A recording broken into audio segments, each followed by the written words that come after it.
அண்மை செய்தி. பசிபிக் பெருங்கடலை ஒட்டியுள்ள 10 நாடுகளுக்கு இதுவரை சுனாமி எச்சரிக்கை விடுக்கப்பட்டிருக்கிறது. கூடுதல் விவரங்களோடு இணைகிறார் செய்தியாளர் ராஜேஷ். வணக்கம் ராஜேஷ். 10 நாடுகளுக்கு இதுவரை சுனாமி எச்சரிக்கை விடுக்கப்பட்டிருக்கிறது. எந்தெந்த நாடுகள்? வணக்கம். ரஷ்யாவில் ஏற்பட்டிருக்கக்கூடிய நிலநடுக்கத்தை தொடர்ந்து அருகில் இருக்கக்கூடிய பல்வேறு நாடுகளுக்கும் இந்த சுனாமி எச்சரிக்கை விடுக்கப்பட்டிருக்கிறது. குறிப்பாக சீனா, அதே போல அருகில் இருக்கக்கூடிய ஜப்பான் உள்ளிட்ட நாடுகளுக்கும் கூட இந்த சுனாமி எச்சரிக்கை விடுக்கப்பட்டிருக்கிறது. காரணம், இந்த நிலநடுக்கம் என்பது கடல் ஒட்டிய பகுதியில் ஏற்பட்டிருக்கக்கூடிய காரணத்தால் கனடா, அமெரிக்கா, மெக்சிகோ, பெரு உள்ளிட்ட நாடுகளிலும் கூட இதனுடைய தாக்கம் இருப்பதாக சொல்லப்படுகின்றது. தொடர்ந்து அங்கு சுனாமி எச்சரிக்கை விடுக்கப்பட்டிருக்கக்கூடிய பகுதிகளிலிருந்து பொதுமக்கள் பாதுகாப்பான இடங்களுக்கு அவர்கள் உடனடியாக அனுப்பப்பட்டு வருகின்றார்கள்.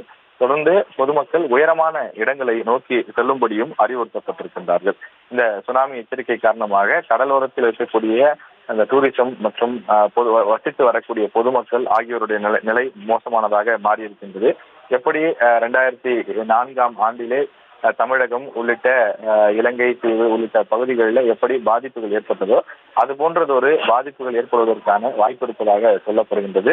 தொடர்ந்து அந்த நிலநடுக்கம் என்ன மாதிரியான பாதிப்பை ஏற்படுத்துகின்றது, சுனாமி பாதிப்புகள் எந்தெந்த பகுதியில் ஏற்பட வாய்ப்பு இருக்கிறது என்பதை கண்டறிவதற்காக ஒரு குழு தீவிரமாக வேலை செய்து கொண்டிருக்கிறது. அதே நேரத்தில் ரஷ்யா மற்றும் ஜப்பான் நாடுகளின் கடலோர பகுதிகளில் இந்த சுனாமி அலைகள் தாக்கியதன் காரணமாக ஹவாய், சாலமன் தீவு, ஜப்பான் உள்ளிட்ட இடங்களில் கிட்டத்தட்ட 4 மீட்டர் நீளத்திற்கு உயரமாக அலைகள் எழுந்த காரணத்தால் பொதுமக்கள் அலறி அடித்துக் கொண்டு ஓடக்கூடிய வீடியோக்களும் அதிகாலையிலிருந்து வெளிவர தொடங்கி இருக்கின்றது.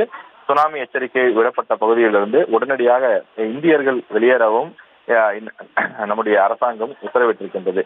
சுனாமி எச்சரிக்கை குறித்து சான் பிரான்சிஸ்கோவில் இருக்கக்கூடிய இந்திய துணை தூதரகம் தொடர்ந்து கண்காணித்து வருவதாகவும் அமெரிக்க அவசர நிலை மேலாண்மை மையத்தின் எச்சரிக்கைகளை இந்தியர்கள் பின்பற்ற வேண்டும் எனவும் தெரிவிக்கப்பட்டிருக்கின்றது. சுனாமி எச்சரிக்கை விடப்பட்டிருக்கக்கூடிய பகுதியிலிருந்து அனைத்து பொதுமக்களும் வெளியேற வேண்டும் என்றும் தெரிவிக்கப்பட்டிருக்கின்றது. இந்த பாதிப்பு வெறும் ரஷ்யா, அதே போல ஜப்பான், சைனா போன்ற நாடுகளை மட்டும் இல்லாமல் பசிபிக் பெருங்கடலை ஒட்டி இருக்கக்கூடிய வெவ்வேறு நாடுகள் 10 நாடுகளில் இதனுடைய தாக்கம் இருக்கும் என்று எதிர்பார்க்கப்படுகின்றது. பெரிய அளவில் சேதம் இருக்கக்கூடாது என்பதற்காகத்தான் மக்கள் விரைந்து அந்த பகுதியை விட்டு வெளியேற வேண்டும் என்று அந்நாட்டில் இருக்கக்கூடிய அரசாங்கங்கள் தொடர்ந்து எச்சரித்து வருகின்றன.